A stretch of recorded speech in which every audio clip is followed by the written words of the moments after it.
Magandang hapon mga ka-farmers, eto na naman po ang inyong lingkod, anak ng magsasaka. Ang gagawin po namin ngayong hapon ay maghahango na ng palay. Pagdating namin mga ka-farmers dito ay naabutan namin si tatay na nakahiga dito sa kubo. At ang nanay ko naman ay inaya akong manungkit ng bayabas. At sabi niya matamis daw po ang bayabas dito. Kaya ayan, makikita nyo tuwang-tuwa. Ayan po yung binibilad naming palay. Medyo malayo nga lang po pero okay lang po. Mga ka-farmers, hindi naman po ako mahilig sa bayabas pero tinikman ko dahil naakit naman ako sa sinabi ni nanay na matamis daw. So yun nga, totoo nga po matamis. Kaya ayan, napadami ang kuha, umakyat pa ako para makakuha ng malalaki na hinog na yan.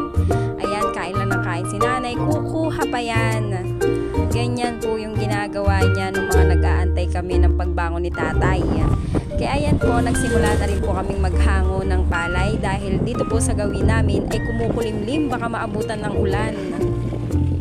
Kasi nga po mga ka-farmers, nung umaga ay kumukulimlim at aaraw kaya akala namin ay uulan. Pero hinintay po namin na magtuloy-tuloy ang araw pero umaraw naman po kaya naging successful po ang pagpapalutong ng palay. Ang pagpapakiskis po namin ng palay ay 2 o 3 or 1 lang po para po ang mga bindid po nito ay kakainin ng mga manok. At yung darak naman po mga ka-farmers ay ibebenta ni nanay.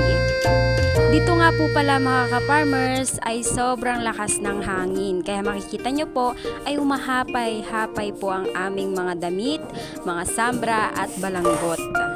Mga ka-farmers, sabi nga po pala ni tatay dyan ay parang mali yung way natin kasi sobrang lakas ng hangin at yung mga ipa-ipa ay pumupunta sa amin. Kaya sobrang katipo niyan kapag kumapit sa aming katawan. Lalo na't pawis-pawisan po kami. Kaya maya-maya po ay lilipat po kami dun sa may unahan. Sa may tabi po ng hand tractor. Kaya ayan mga ka-farmers, yan nga po ay nag-aya na po si tatay na pumunta sa harapan. Pupunuin lang po namin yung sako na yan para pumunta na po kami dun sa unahan. Kasi nga po ay mali po talaga yung way namin kasi sobrang lakas po ng hangin dito sa amin. Di ba nga po ang sabi ko sa inyo mga ka-farmers, hindi po nadadaanan yung aming pagbibilaran. Ano ba yan, rumarampa pa ako? Ayan po mga ka-farmers, tuloy-tuloy lang po ang panonood.